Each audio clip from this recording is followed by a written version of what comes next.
So eto na nga mga sangkay, lumabas na po ang Judas o Traidor.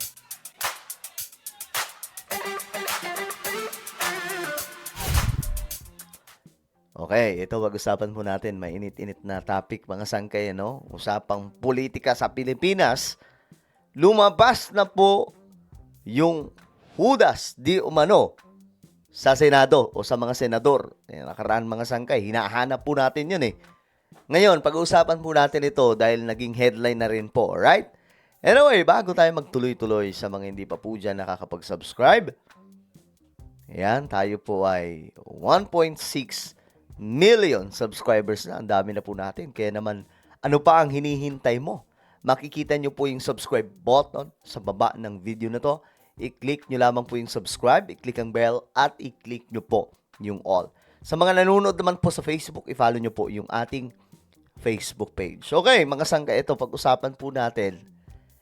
Kasi nga po, nakaraang araw, di ba, nagkaroon po mga sangkay ng muntikang magkaroon po ng kudita sa loob po. Actually, mayroon po talaga sa Senado, mga sangkay. Muntik paalisin si Tito Soto nitong mga Duterte Block. Ngayon lumabas mga sangkay sa report kung sino nga ba ang dahilan, no, ng gulong ito. Ayan po yun mga sangkay, kudita sa Senado. Lumabas na ang totoo.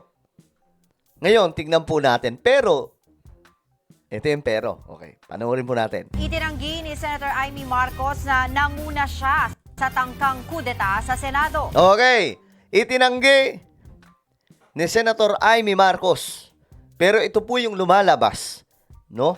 Sa mga, mula po sa mga senador, mga sangkay, na ito nga daw po yung pasimuno, di umano. Ayon kay Senator Amy, hindi raw siya ang kumumpas para patasikin si Senator Tito Soto bilang Senate President. Okay, tinanggi ni Amy Marcos. Wala naman pong, may iba ba? May tao ba na sasabihin niya, kasalanan ko yan? Ako nagpaano niyan? Ako yung pasimuno niyan. Hindi, syempre, hindi niya ano yun. I-deny. Kaya nga lang mga sangkay, hindi magsisinungaling ang mga taong nagsasalita tungkol po dito. At saka sa kumpas na mga nangyayari dyan, mga sangkay, may ano talaga may possibility na posible na si Senator Amy Marcos ang gumawa po ng gulo sa loob po ng Senado. Kasi, alam mo, last week, mga sangkay, grabe yun. Ang init ng balita, muntikan pong madali itong si Senator Soto. Kasi ilan sa mga kasamahan, actually, meron pa pong 3 daw na nasa majority na muntikan pong madala. Kaya nga may duda ako doon eh. Ang duda ko doon, mga sangkay, posibleng yung isang Cayetano at 2 Villar. Since we all know naman kung ano po talaga yung original na kulay nila, mga sangkay. Kaya nga lang, ito na nga, hindi po putok yun kung wala pong gumawa ng akbang para gawin ito. No? Gumawa ng akbang para guluhin ang Senado. Ngayon, mga sangkay, ang lumalabas, si Senadora Amy Marcos. Sa katunayan, alam daw ng minority bloc na siya ang huling nakaalam at sumapi sa planong kudeta. Okay, ito ang depensa niya, mga sangkay. Ang sabi niya dito, nung una, gusto ko lang pabulaanan ang kumakalat na pahayag na ako ang kumumpas sa balasahan sa Senado. Hindi ako, sabi ni Senadora Amy Marcos. President, sa katunayan, alam daw ng Yan, buong minority ang magpapatunay na huli na akong nakaalam at sumapi. O ayan, mga sangkay. Late na raw. Sabi niya, minority daw po makakapagpatunay niyan, mga sangkay, na late na po siya nung nalaman po niya, mga sangkay, na mayroong kudita na binubuo. So, Senadora, kung hindi ikaw, sino? 'Di ba? Kung hindi si Senadora Amy Marcos, sino ang Judas? minority bloc na siya ang huling nakaalam at sumapi sa planong kudeta. Dagdag pa ng senadora, ang ugong na pagpapalit ng liderato sa Senado ay nag-ugat sa pangamba ng mga senador na nayayanig umano ang kanilang institusyon dahil sa mga kaso at kontrobersyang hindi dapat senador ang managot. Okay. Maganda tong basahin na kanyang sinasabi, mga sangkay. Mahalagang malaman ng liderato na ang pagpapalit ng Senate President ay napakaugong sa loob ng Senado. Bakit?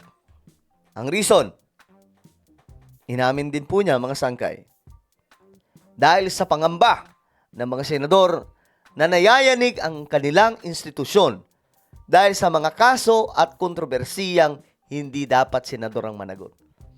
Ang gusto kasi nila, ang managot lang doon sa Kamara, yung mga congressman. Hindi po daw kasali yung mga senador. Pero mga sangkay, di ba hindi naman po pwedeng ganun? Na porket senador kayo, exempted na kayo sa involvement sa korupsyon. Ang tinutukoy dyan, itong si Cheese, si Jinggoy, si Joel, si Bongo, at Bato. Yang mga yan kasi naharap po sa matitinding problema ngayon. Lalo na po yung bago, yung tatlo, si Cheese, Jinggoy, si Joel Villanueva. Yang mga yan, mga sangkay, posible silang madala sa kulungan. Ano bang oras mula ngayon? Pwede. So ngayon, ayaw nila, mga sangkay. Ngayon, para mapigilan ito, ewan ko, paano nila pipigilan? Pag naglabas po ng arrest warrant yung korte, wala namang magagawa dito yung mga senador Kahit sabihin pa natin na magpalit sila ng Senate President. 'Di ba? Wala na sila magagawa dyan. Kasi nagbabase yan sa mga ebidensya. Yung initial evidence na hawak nila, pag-aaralan po yan. At kapag nakita nilang may sapat na basihan yung reklamo, non-bailable po yun. Non-bailable yung magiging kaso nila. So, huhulihin sila, ikukulong. Yan ang inaabangan ng marami ngayon. Ayaw nila Amy Marcos niyan. Kaya nga lalo pong hihina yung minority, mga sangge, kasi karamihan sa kanila involved sa kalokohan. 'Di ba? Iyan po yung mangyayari sa kanila. Nauna nang sinabi ni Soto na ang pagkakatanggal ni Senator Amy bilang chairperson ng Committee on Foreign Relations ang nakikita niyang dahilan sa umugong na kudeta. 'Di ba? Yun daw po yung possible kasi sobrang ingay daw po talaga nito sa loob ng Senado na itong issue. Posible rin daw na nag-ugat ito sa draft report ng Blue Ribbon Committee kung saan ang mga kasamahan ng pinakakasuhan o kasamang pinakakasuhan ng ilang senador mula sa minorya. Wala Sa kanila pumanig 'Di ba? Kahit naman nasa majority ang mga yan, kung may kasalanan sila, yayariin pa rin sila. Hindi pa rin po sila makakalusot. Tama po ba? Sana mga sangkay, hindi naman po sila iniipit dito Nagkataon kasi na itong sila Cheese, sila Jinggoy, sila Villanueva, pumanig sa kanila 'Di ba? Doon sa kanila. So, ngayon na nasa minority sila, madidikdik sila. But it doesn't mean na dahil minority sila, pinag-iinitan sila. Pumanig kasi sa kanila. Kita niyo mga sangkay, si Bong Revilla, di ba? Kakampiyan ni BBM. Pero bakit nauna pang makulong? Di ba? Okay, so ano po ang inyong opinion, mga sangkay? Ito po ay kalakat na kalat na po ito ngayon. May depensa na po si Senadora Amy Marcos. Well, kayo ba? Naniniwala kayo na hindi siya yung hudas sa loob ng Senado? Comment down below. Meron po tayong YouTube channel. Ito po ay Sangkay Revelation. Hanapin nyo po ito sa YouTube ngayon din. Kapag nakita nyo na, i-click nyo po yung subscribe, i-click ang bell, at i-click nyo po yung all. Ako na po ay magpapaalam. Mag-ingat pong lahat. God bless everyone.